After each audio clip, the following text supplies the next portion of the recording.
Oke, halo teman-teman, lagi bersama Rian Kurniawan, mahasiswa Universitas Diponegoro, Prodi Teknologi Rekayasa Otomasi dengan NIM 045. Oke, di video sebelumnya kita sudah belajar mengenai fundamental yang ada dalam bahasa pemrograman C++ ya. Namun tidak sampai itu saja, kita di sini juga akan bersama-sama melanjutkan materi mengenai fundamental bahasa C++. Oke, kita akan membahas mengenai kondisional, yaitu if dan else, dan juga di dalam nanti ada terdapat logika boolean juga. Lalu selanjutnya kita juga akan pelajari looping, for, while, dan juga terdapat iterasi array menggunakan perulangan ataupun looping. Nantinya kita juga akan belajar dalam membuat tabel perkalian.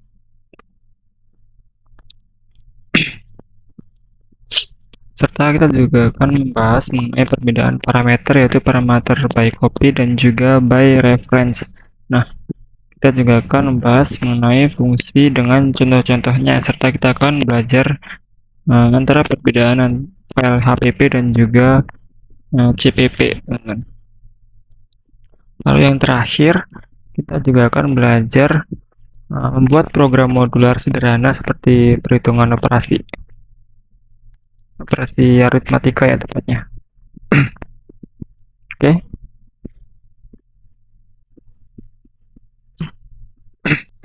Kita akan masuk ke materi yang pertama, yaitu if else atau logika boolean. Untuk konsep dasarnya itu adalah menggunakan percabangan keputusan ya, dan juga program menjalankan blok kode sesuai kondisi yang bernilai true. Oke. Dalam Python kita juga adalah mempelajari kondisional yang dimana jika dalam bab pemrograman Python rututannya itu adalah if, elif, dan juga else ya teman-teman. Nah, elif di sini itu sama seperti else if, sedangkan di bahasa pemrograman C++ elif itu sintaksnya diganti menjadi else if, bukan elif ya, jadi else if. Oke. Dimana if else, if, elif, dan juga else itu termasuk ke dalam percabangan kondisional yang tugasnya itu adalah mengarahkan alur program berdasarkan kondisi. Nah, terdapat 3 tingkatan, jadi ada if, else, ada if, else if, dan juga yang terakhir adalah else ya teman-teman. Jadi jika kondisi pertama ataupun kondisi if terpenuhi, maka program itu akan berhenti di situ saja ya teman-teman, di if sini. Lalu jika kondisi tidak terpenuhi, maka dia akan turun ke tingkatan else if ini. Lalu begitu juga di sampai terakhir dia tidak terpenuhi, maka yang dijalankan adalah logika else. Jadi ada urut-urutannya teman-teman. Di sini juga ada logika booleannya. Ini ada contoh sintaksnya ya teman-teman. Contoh ada integer nilai sama dengan 85. Lalu if-nya jika nilai lebih sama dengan 90, maka cout-nya adalah A. Lalu else if-nya nilai lebih bisa sama dengan 80, maka cout-nya B. Dan else-nya cout-nya C ya. Karena di sini 85, maka ini programnya akan mengeluarkan output berupa B karena dia masuk ke dalam else if. Nah, selanjutnya saya akan membahas mengenai looping ataupun perulangan. Nah, di sini loop itu adalah memungkinkan eksekusi yang berulang ya. Kita akan membahas mengenai perulangan for while dan juga do while dan juga iterasi array ya teman-teman. Namun semuanya itu bisa digunakan untuk meneruskan. Jadi maaf, saya ulang. Jadi untuk konsep utamanya, perulangan atau for itu dipakai saat jumlah iterasinya sudah diketahui, sedangkan while itu dia itu memeriksa kondisi awal perulangan. Nah, dia itu akan berhenti jika kondisinya salah. Itu untuk while.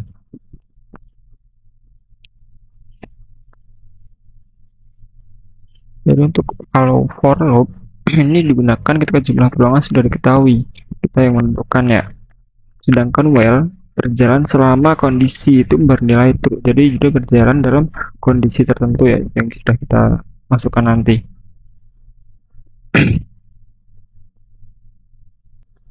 Nah, untuk do while dia itu selalu menjalankan blok sekali walaupun kondisinya salah atau false.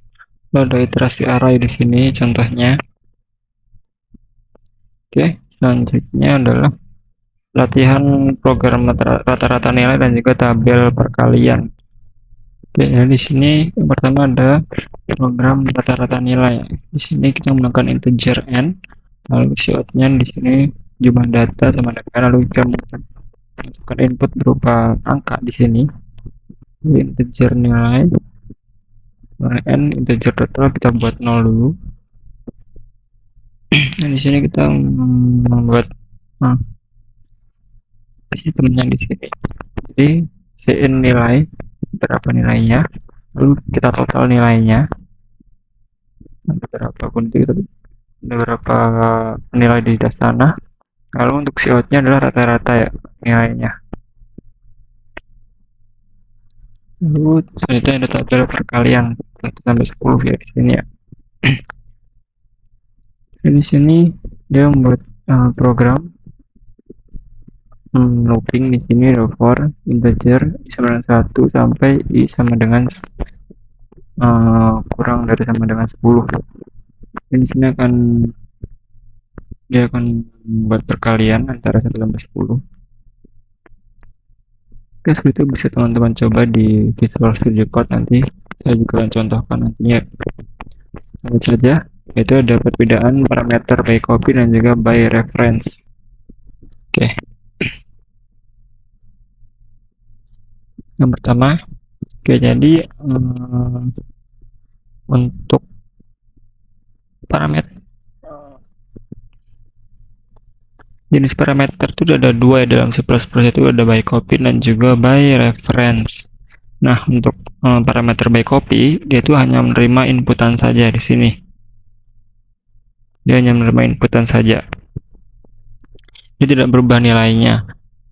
Selanjutnya, jika parameter by reference dia itu menerima referensi ataupun parameter ya. Dia menerima parameter, kemudian dia bisa dikalkulasikan. Nah, contohnya itu seperti berikut. Di sini kan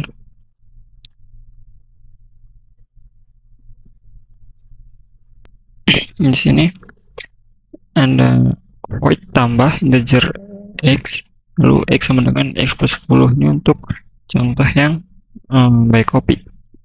Dengan by reference di sini ada tambah reference. Nah, jadi untuk by copy itu dia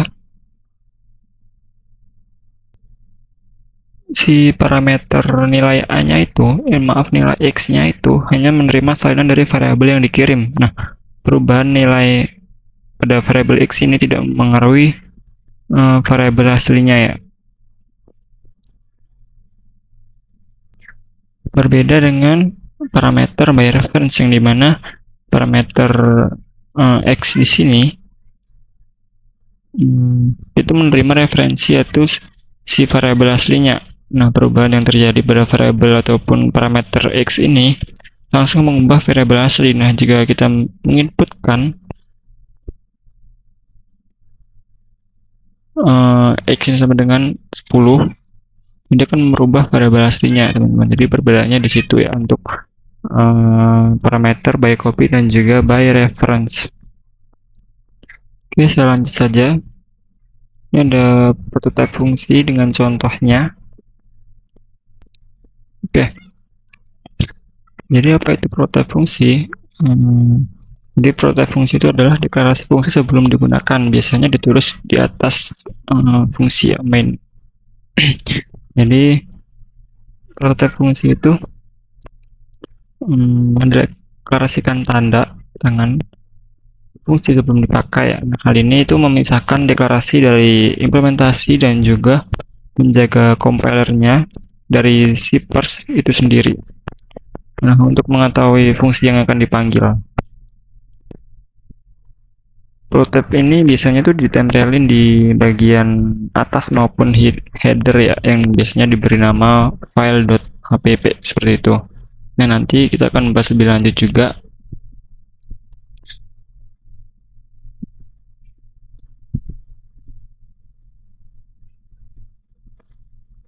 Nah, di sini hmm, implementasinya itu bisa di file yang terpisah seperti yang sudah saya katakan tadi, dibuat menjadi file header berekstensi HPP.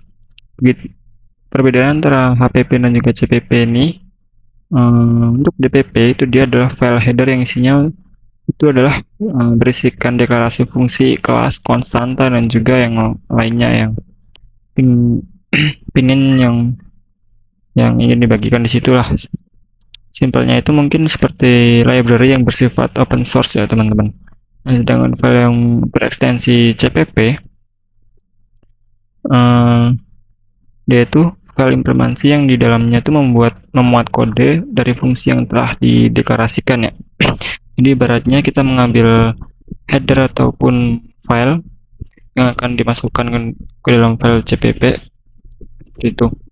Jadi untuk contoh kodenya dan terakhir di sini ada file operasi.cpp, main.cpp, di sini contoh-contohnya.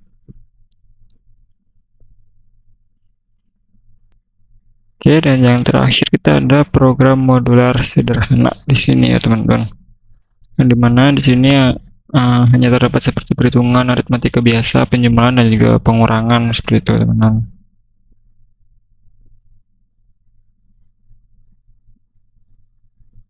Oke, mungkin kita akan langsung saja ke praktiknya supaya teman-teman juga bisa lebih paham dan tidak hanya bayang-bayangkan saja teman-teman. Kita langsung ke praktiknya.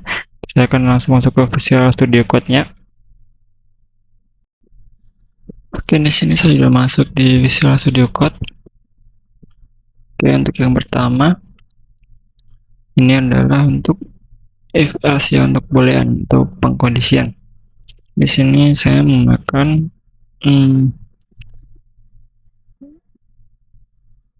di sini ada integer score. Kita melakukan score untuk sebuah nilai ya, untuk menentukan apakah dia lulus atau tidak, seperti itu.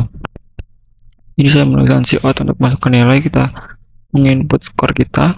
Lalu di sini ada pengkondisian if else.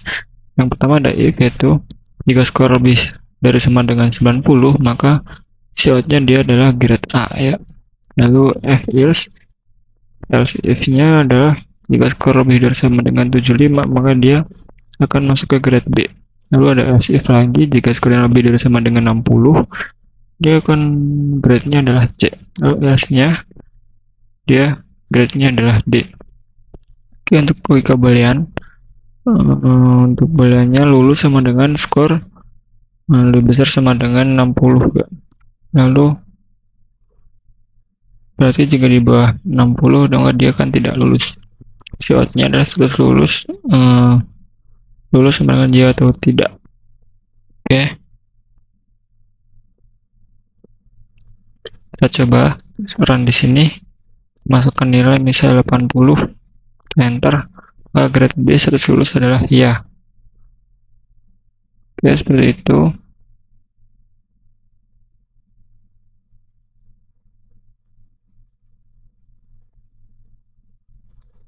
Untuk VFRs kita akan lanjut langsung ke yang materi kedua, yaitu ada looping di sini ya teman-teman. Oke, jadi di sini ada integer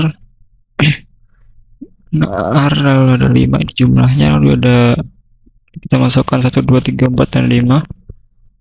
Lalu di sini kita bikin looping, ada integer I sama dengan 0 dan I kurang dari 5 dan I plus. Oke, cout-nya adalah I, jadi I adalah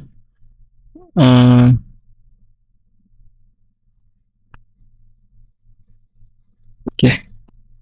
Lalu selanjutnya ada while loop dengan integer I sama dengan 0. lalu while-nya i kurang dari 5 seperti itu. Nah, lalu ada duel-nya adalah integer j sama dengan 0, lalu short-nya untuk arr dalam kurung j. Oke, di sini adalah outputnya. Nah, di sini untuk for loop ada 1, 2, 3, 4, dan 5. Karena di sini tuh dia i-nya kurang dari 5. Sedangkan untuk for itu untuk coding itu kan angkanya itu dimulai dari 0 ya, teman-teman. Jadi di sini adalah dia angka ke 0, 1, 2, 3, dan 4. Jadi dia kan kurang dari 5, berarti 1, 2, 0, 1, 2, 3, dan 4 ya, teman-teman. Bukan 1 sampai 4 seperti itu. Itu juga untuk yang while dan juga duel ya, teman-teman. Nah, kalau duel kan dia akan mengeluarkan output 1 kali seperti ini. Oke. Selanjutnya ada latihan rata-rata. Oke, di sini kita menggunakan integer n dan cout dan juga input n. Lalu kita menggunakan tipe data double untuk total sama dengan 0. Di sini ada looping juga, yaitu i sama dengan 1 sama dengan i kurang dari sama dengan n. Oke. Lalu cout-nya kita masukkan angka ya. Lalu total adalah kita total seluruh angka yang kita masukkan. Lalu cout rata-rata sama dengan total.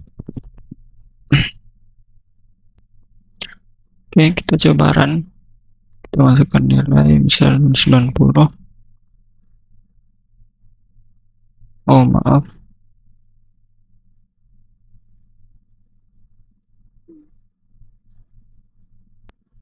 Oke, kita run. Misal di sini saya masukkan 5 data ya. Jumlah nilai ke-1 ada 90. Kedua ada 75. Nilai ketiga ada 80 misalnya. Nilai keempat ada 8. Nilai kelima terakhir ada 89. Oke, jadi di sini rata-ratanya adalah 82,4 ya, teman-teman. Oke. Jadi itu untuk latihan rata-rata. Kita akan lanjut selanjutnya, yaitu ada latihan tabel perkalian.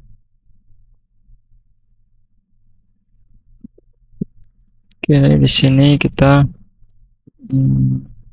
sama sih seperti tadi, integer n, lalu kita masukkan input berupa n, lalu ada looping di sini. Oke, langsung kita coba saja jalankan program. Oke, di sini sudah saya run. Tampilkan tabel perkalian hingga setelah kita masukkan 10 di sini. Nah, di sini akan langsung keluar tabel perkalian. Jadi di sini 1 kali 2 sama dengan 2 kali 2 sama dengan 4, lalu 2 kali 3 ada 6 sampai 10 ya, teman-teman. Oke, lanjut saja. Ada teman-teman bisa masukkan berapapun ya, bisa sampai 50, 100. Lanjut ke parameter copy reference JPP.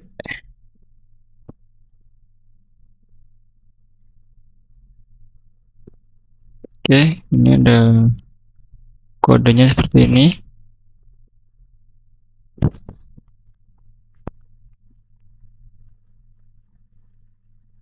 Langsung kita run saja. Oke, jadi outputnya akan langsung seperti ini setelah pas by copy 95 dan setelah pas by reference sama dengan 15 gitu, teman-teman.